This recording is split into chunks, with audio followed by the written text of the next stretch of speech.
আজকে চলে এসেছি আবার একটা নতুন রেসিপি নিয়ে, সেটা হলো বিনা তেল দিয়ে চিকেন। হ্যাঁ, এটা দেখে কিন্তু একদম মনে হচ্ছে না, কিন্তু এই চিকেনটার মধ্যে আমি এক ফোঁটাও তেল ইউজ করি। এটা মাংস, এটাও আবার ভাবা যায় নাকি? আমিও ভাবতে পারিনি, কিন্তু একজন প্রিয় মানুষের হাত থেকে এই রান্নাটা খাওয়ার পরে আমারও একবার ইচ্ছে ছিল যে এটা আমি নিজের হাতে তৈরি করব। তো চলো রেসিপিটা বলে দিই। এখানে আমি 500 গ্রাম মতো চিকেন নিয়েছি, তাতে আমি নিয়েছি দুটো ফালি ফালি করে কেটে রাখা পেঁয়াজটা, বড় কাটলেও কিছু হবে না, রাফলি কেটে নিলেই হবে। তারপরে আমি তাতে ইউজ করেছি দুটো আলু, তারপরে তাতে দিয়েছিলাম একটুখানি গ্রেট করা আদা আর একটুখানি গ্রেট করা রসুন। এবারে তার মধ্যে দিয়েছিলাম কয়েকটা গুঁড়ো মশলা, যেমন এখানে ছিল লঙ্কা গুঁড়ো, নুন, জিরে গুঁড়ো, ধনে গুঁড়ো, একটু গরম মশলা। এইসব দিয়ে মাংসটাকে বেশ সুন্দর করে আমি কিছুক্ষণ ধরে ম্যারিনেশন করে রেখে দিয়েছিলাম। আপনারা কিন্তু অবশ্যই মাথায় রাখবেন যে এই মশলাগুলোর মধ্যে কোনো রকম বাটা মশলার ইউজ না করলেও কিন্তু এই মাংসটার টেস্টটা জাস্ট অসাধারণ। অবশ্যই কিন্তু একবার বানিয়ে দেখবেন। দেখুন এখানে কিন্তু আমার ম্যারিনেশন করে রাখা হয়ে গেছে অনেকক্ষণ ধরে। তারপরে আমি এটাকে প্রেসার কুকারের মধ্যে নিয়ে নিচ্ছি। এরপরে আমাকে দুটো জিনিস অ্যাড করতে হবে। যদি আপনাদের বাড়িতে টমেটো থাকে তাহলে অবশ্যই টমেটো ইউজ করতে পারেন, কিন্তু আমার সেই টাইমে ছিল না, ওই জন্য আমি একটু কেচাপ দিয়েছি। আর তার সাথে আপনারা পরিমাণ মতো ঝাল দেবেন, মানে লঙ্কা অ্যাড করে দেওয়ার পরে ব্যাস, এবারে এটাকে চাপিয়ে দিলেই কিন্তু আমাদের মাংস রান্না একদম রেডি হয়ে যাবে। বিশ্বাস হচ্ছে না তো? চলুন তাহলে রেসিপিটা পুরোটা দেখে নিন।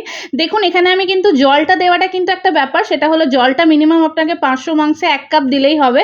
1 কাপের থেকে বেশি দেওয়ার দরকার নেই। আমি এখানে মশলাগুলো ধুয়ে যে জলটা ইউজ করেছি সেটাতেই হয়ে যাবে। জলটার পরিমাণটা কিন্তু আপনারা দেখেই বুঝে যাচ্ছেন। প্রায় সবকিছু অ্যাড করা শেষ হয়ে গেছে। তো চলুন এবারে এটাকে সিটি দেওয়ার পালা। হ্যাঁ, যারা যারা একটুখানি হার্ড মাংস খেতে পছন্দ করেন তারা কিন্তু দুটো সিটি দেবেন, কিন্তু আমার একটু নরম ভাল লাগে বলে আমি 3টে সিটি দিয়েছি। 3টে সিটি দেওয়ার পরে কিন্তু মাংসের জলটা একদম টেনে নেবে আর ওপর থেকে তেলটা একদম ভেসে উঠবে। প্রয়োজন মতো জল ইউজ করুন, তারপরে আর কি এনজয় করুন। কেমন লাগলো রেসিপিটা সেটা কিন্তু জানাতে একদম ভুলবেন না। আর হ্যাঁ, ভিডিওটা ভালো লাগলে অবশ্যই লাইক করে দেবেন আর সাবস্ক্রাইব করতে কিন্তু ভুলবেন না। টাটা।